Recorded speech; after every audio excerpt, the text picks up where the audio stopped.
विरामं श्रीरामं भूयो भूयो नमाम्यहम्।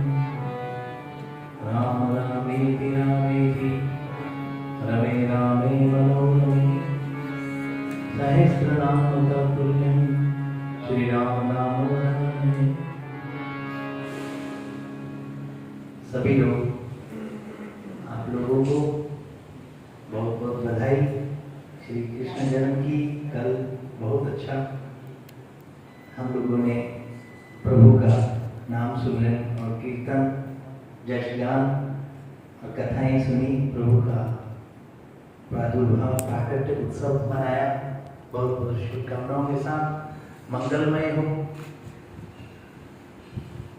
और महाराज श्री का आदेश है। महाराज जी प्रणाम आपको, सभी जितने भी महानुभाव सबको नमस्कार। श्रोतागण सभी को प्रणाम नमस्कार। इतना पावन पवित्र, इतना आनंद बरस रहा है भगवान के चरित्र गुणानुवाद हम लोग सभी श्रद्धा विश्वास और प्यार के साथ सुन रहे हैं, प्रेम के साथ सुन रहे हैं। और ये बात यकीन मानिए, जाकी रही भावना जैसी प्रभु मूर्त देखी तिन तैसी। याद रखिए, ये यहाँ पे देखा जाता है कि एक ही प्रभु के दरबार में हजारों सैकड़ों लोग खड़े होते हैं, दर्शन करते हैं, लेकिन सबकी भावना अलग अलग होती है।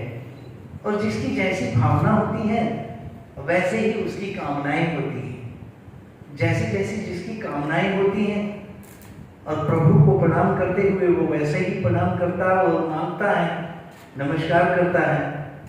तो प्रभु बाहरी आवरण को याद रखिए, सभी प्रभु से स्वीकार नहीं करते हैं। बाहरी आवरण को कभी स्वीकार नहीं करते हैं ना।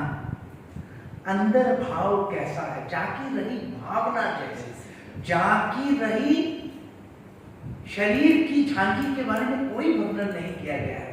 ऐसा है ही नहीं कि जैसा वस्त्र पहना है बहुत सुंदर है, जब बहुत वृद्धावस्था में कोई बुजुर्ग है, जब कोई जवान है, इसके बारे में वर्णन नहीं किया गया है। ऐसा भावना पे जोर दिया गया है कि जाकी रही भावना जैसी प्रभु मूर्त देखी तिन तैसी। वैसा ही प्रभु का स्वरूप दिखाई देता है। तो इस पे गौर करना है कि भगवान श्री कृष्ण और अर्जुन का संवाद है।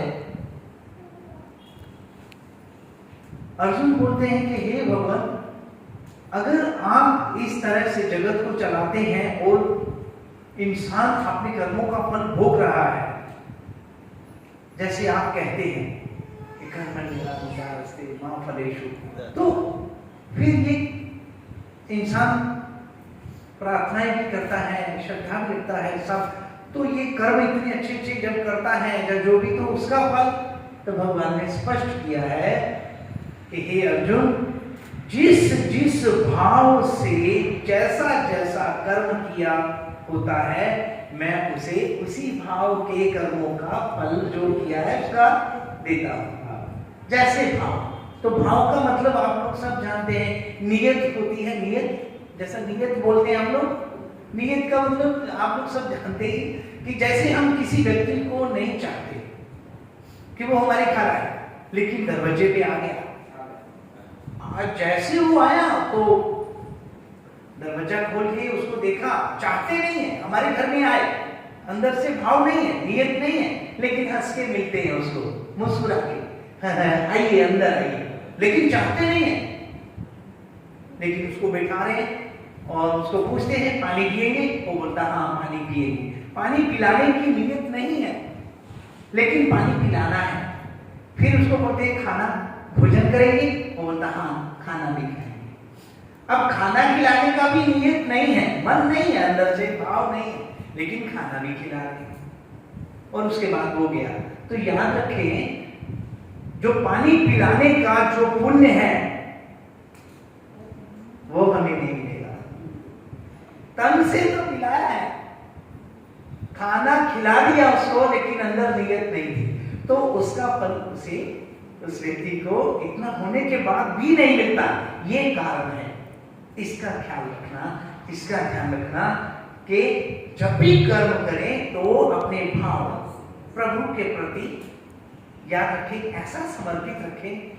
अपने लिए जीवन में अपने लिए हमेशा त्याग रखें, अपने लिए त्याग हमेशा जीवन में, और दूसरों के लिए उदारता, दूसरों के लिए उदार होना चाहिए, और प्रभु के लिए प्रेम। प्रभु को कुछ नहीं चाहिए। प्रभु को क्या चाहिए भक्तों से? कोई वस्तुएं तो ऐसी है नहीं कि कोई भी वस्तु ऐसी है जो भगवान के पास नहीं है और भक्त देगा, ऐसा तो कुछ नहीं। वो तो सिर्फ प्रेम है। इसीलिए श्रद्धा, विश्वास और प्रेम के साथ ऐसा कहते हैं कि शबरी का ऐसा वर्णन आता है कि शबरी ने ऐसी ऐसी सेवा की, महापुरुषों की, भगवान का स्मरण किया कि उसका जीवन यात्रा जो थी वो वास्तव में भगवान के श्री हरि के चरणों में। एक छोटी सी कथा आती है, संत महात्मा लोग महाराज जी जानते बताते हैं कि शबरी 13 वर्ष की है तो उसके माता पिता ने उसकी शादी का महोत्सव रखा कि शादी करनी है उसकी। 13 वर्ष की है तो पहले तो आप लोग सब जानते हैं छोटे बच्चों का ऐसे ही विवाह हुआ करता था।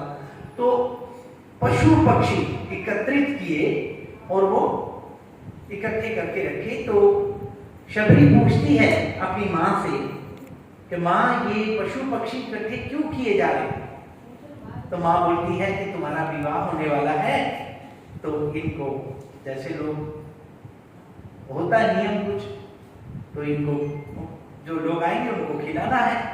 तो उसे बहुत दुख हुआ कि शादी विवाह मेरा और मारे जाएंगे ये बिना मतलब से, बिना जुबान के, और कोई अपराध नहीं, लेकिन इनको मेरे लिए मैं निमित्त क्यों बनूं?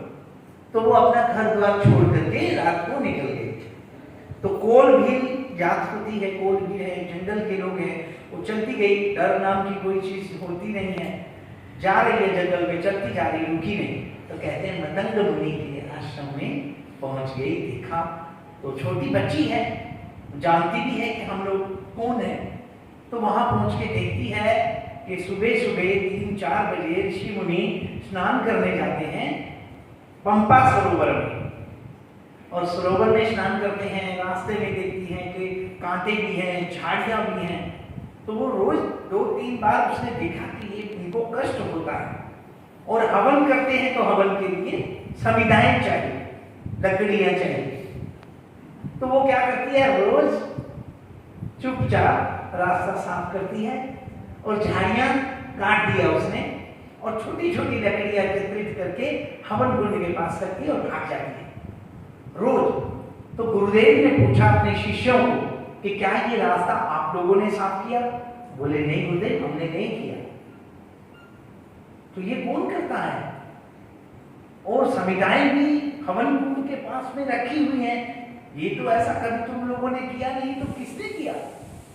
तो आज पता लगा, सभी शिष्य लोग वहां पे बैठे रहे, देखा रात में एक छोटी सी बच्ची आती है 13 वर्ष की, और वो रास्ता साफ करती है, और वो देख रहे। और फिर उसके बाद लकड़ियों को इकट्ठा करके हर हवन कुंड के पास में वो रखती है। तो गुरुदेव को खबर की, गुरुदेव पता चल गया है, जल्दी आए। गुरुदेव आए तो वो छोटी बच्ची है, डर रही है, घबरा रही है, कांपने लगी। तो गुरुदेव ने उसके सिर पे हाथ रखा कि बेटा तुम डरो नहीं, तुम बताओ तुम कौन हो? उसने सारा वृतांत सुनाया अपना विवाह। तब गुरुदेव ने उसे दीक्षा दी, गुरु मंत्र दिया और कहा कि तुम अब इसी आश्रम में रहो। लेकिन बहुत सारे शिष्य होते हैं, कई प्रकार की बातें, धारणाएं होती हैं कि ये कोल भी है, बच्ची है, इसको आश्रम में नहीं रखना चाहिए गुरुदेव, तो हम लोग कैसे रहेंगे? तो गुरुदेव ने कहा ये शरणागति है, एक छोटा बच्चा है, इसको कहाँ जाएंगे? उसको वहीं रखा।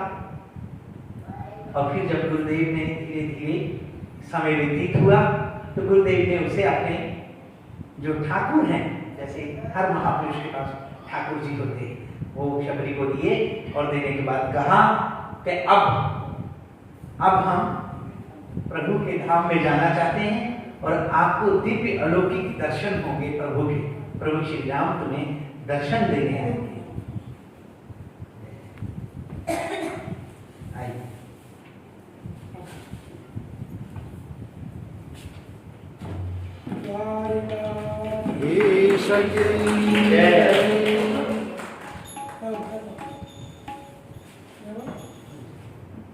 द्वारकाधीश के मंदिर से महाराज जी भगवान का प्रसाद और भगवान की पाल शास्त्री जी को कहने के लिए आए। बहुत बहुत धन्यवाद अपनो नेताजी गईकाले आपे पण अમને ખૂબ સુંદર રીતે ભગવાનના દર્શન કરાવ્યા હતા। આપણો પણ સન્માન